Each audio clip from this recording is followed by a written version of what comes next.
Good morning students. मैं doctor Neelmani Gupta, associate professor, government Dungar college Bikaner, BSc प्रथम वर्ष कैलकुलस की इस कक्षा में आपका हार्दिक स्वागत करती हूँ। प्रीवियस लेक्चर्स में हमने polar equations, polar curves, relation between polar and Cartesian coordinates and pedal equations के बारे में अध्ययन किया था। आज हम derivative of the length of an arc यानी चाप लंबाई का अवकलज क्या होता है इसके बारे में जानकारी प्राप्त करेंगे। सबसे पहले अगर कर्व की समीकरण कार्टेशियन फॉर्म में हो यानी कार्तीय रूप में हो तो चाप लंबाई का अवकलज कैसे ज्ञात करेंगे ये पढ़ते हैं। तो मान लेते हैं कि किसी कर्व की समीकरण y = fx है। कर्व पे एक पॉइंट फिक्स पॉइंट हमने a ले लिया और इसी कर्व पे एक बिंदु p ले लिया जिसके निर्देशांक हम x y मान लेते हैं। q p का एक नेबरिंग पॉइंट ले लिया जिसके निर्देशांक x + Δx और y + Δy है। यहाँ पर OX x एक्सिस को रिप्रेजेंट कर रही है, OY y एक्सिस को रिप्रेजेंट कर रही है। P से लंब डाला OX पे जो M बिंदु पे मिलता है। सिमिलरली Q से लंब डाला जो N बिंदु पे मिलता है। P से इस QN पर लंब डालें तो PR प्राप्त होता है। तो चित्रानुसार हम देखते हैं कि QR की वैल्यू Δy और PR की वैल्यू Δx प्राप्त होती है। P पर एक स्पर्श रेखा ले लेते हैं जो x अक्ष के साथ क्षैतिज कोण बनाती है। इसी तरह Q पर एक स्पर्श रेखा लेते हैं जो x अक्ष के साथ क्षैतिज प्लस डेल्टा क्षैतिज कोण बनाती है। अब मान लेते हैं कि आर्क AP की जो लंबाई है वो s है, स्मॉल s, और AQ की लंबाई s + Δs है। तो आर्क PQ यानी चाप PQ की लंबाई हमें Δs प्राप्त होती है। अब P और Q को एक सरल रेखा से मिला देते हैं तो हमें एक त्रिभुज प्राप्त हो रहा है PQR, और चित्रानुसार ये एक राइट एंगल ट्राइंगल है। इस राइट एंगल ट्राइंगल में अगर हम पाइथागोरस लगाएं तो हमारे पास सूत्र है PQ का होल स्क्वायर = PR का होल स्क्वायर प्लस QR का होल स्क्वायर। PR और QR की वैल्यूज़ रखें तो हमारे पास है Δx का स्क्वायर प्लस Δy का होल स्क्वायर। दोनों तरफ अगर हम Δx का भाग दें तो हमें प्राप्त होता है PQ अपॉन Δx का होल स्क्वायर = 1 + Δy/Δx का होल स्क्वायर। इसको हम इस तरह लिख सकते हैं PQ upon Δs into Δs upon Δx whole square as it is = 1 + Δy/Δx का होल स्क्वायर।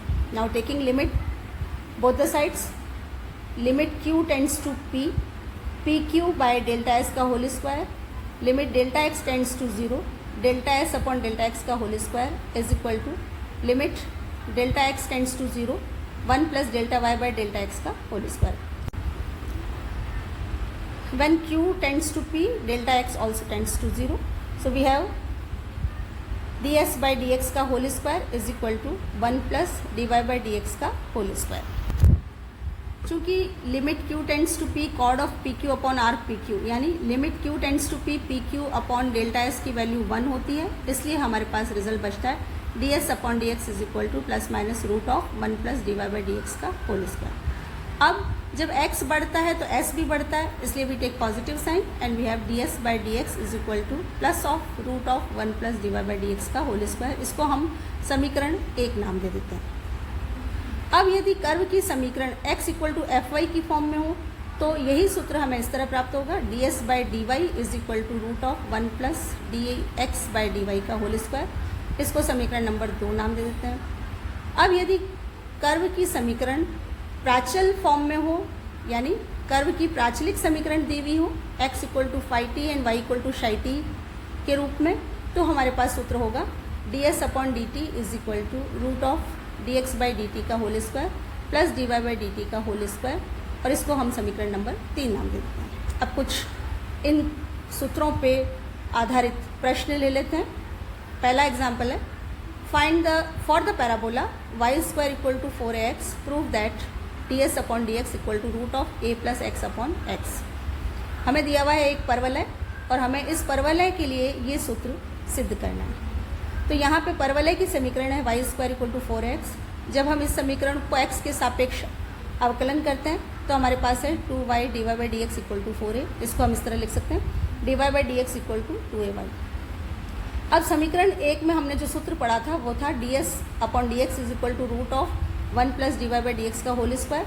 और इस सूत्र में जब हम dy/dx का मान रखेंगे तो हमें प्राप्त होगा 1 plus 4a² by Y square equal to 4x दिया हुआ है। ये वैल्यू जब हम यहाँ सब्स्टिट्यूट करेंगे तो हमारे पास रिजल्ट बचेगा root of 1 plus a by X, और इसको हम इस तरह लिख सकते हैं root of a plus X by X. और यही हमें पूछा गया था। एक और एग्जाम्पल लेते हैं।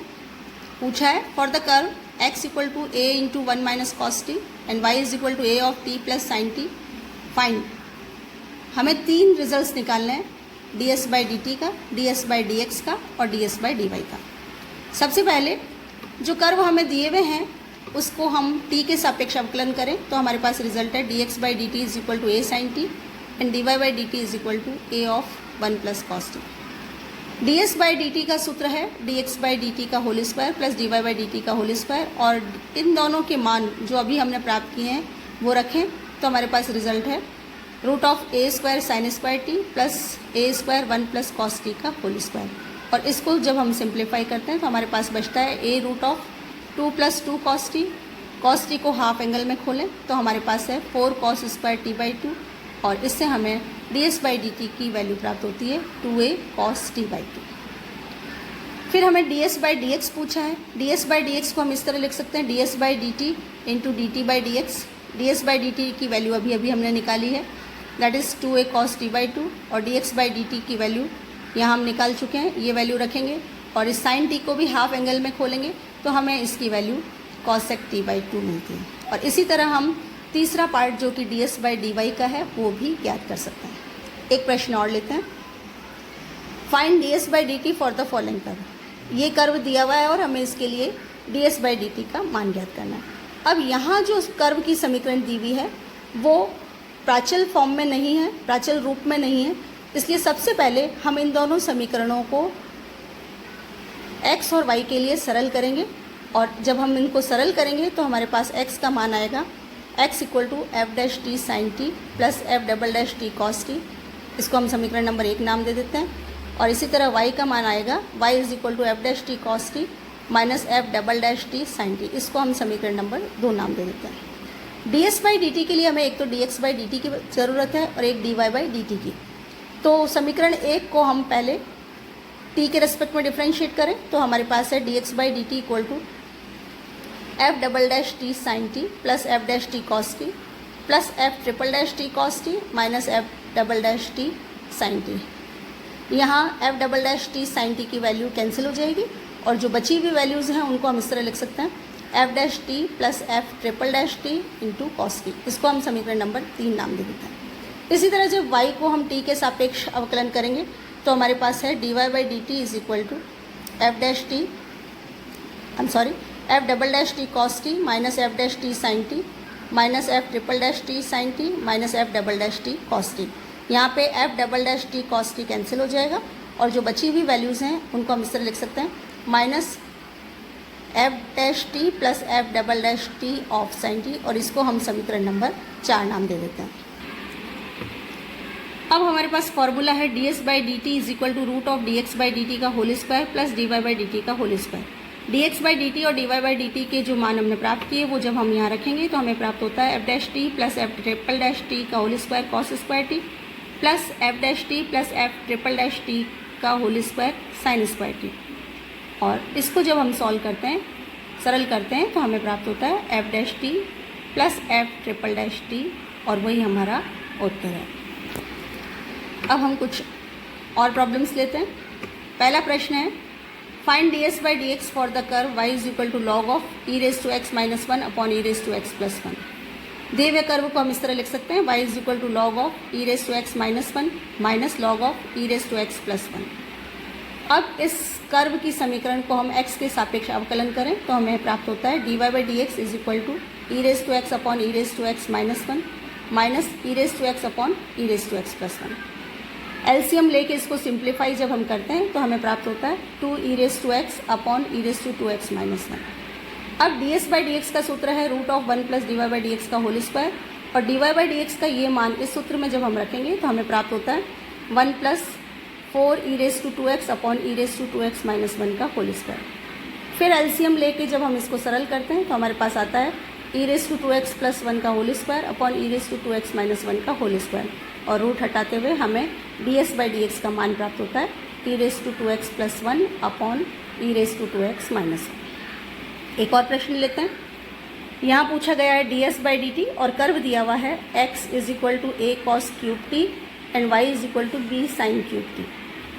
फिर ds बाई डी टी का वही सूत्र, मतलब हमें इसमें dx बाई डी टी और dy बाई डी टी का मान चाहिए, इसलिए x के समीकरण को t के सापेक्ष अवकलन करेंगे तो हमारे पास रिजल्ट है dx by D T is equal to minus 3a cos square T sine T. इसी तरह जब y वाली समीकरण को हम t के सापेक्ष अवकलन करेंगे तो हमारे पास है dy by D T is equal to 3b sine square t cos t. इन दोनों का मान जब हम ds by D T is equal to root of dx by D t whole square plus dy by D t whole square में रखते हैं तो हमें प्राप्त होता है minus 3a cos square T sine t का whole square plus 3b sine square t cos T का होल स्क्वायर। इसको जब हम सरल करते हैं तो हमें प्राप्त होता है 3 cos T sine T root of a square cos square T plus b square sine square T, और यही हमारा इस प्रश्न का उत्तर है। चाप के अवकलज के जो सूत्र अभी अभी हमने पढ़े उससे हमें 2 सूत्र और प्राप्त होते हैं, यानी उसकी कॉरलरी यानी उपप्रमेय के अनुसार हमारे पास 2 सूत्र और हैं। dx by D S is equal to cos psi and dy by D S equal to sine psi. अब ये कैसे निकालते हैं वो देखते हैं। ds बाई डी एक्स का सूत्र अभी अभी हमने पढ़ा जो कि है root of 1 plus dy by D x का whole square. dy by D x का मान tan शाई होता है, ये हम पूर्व में पढ़ चुके हैं।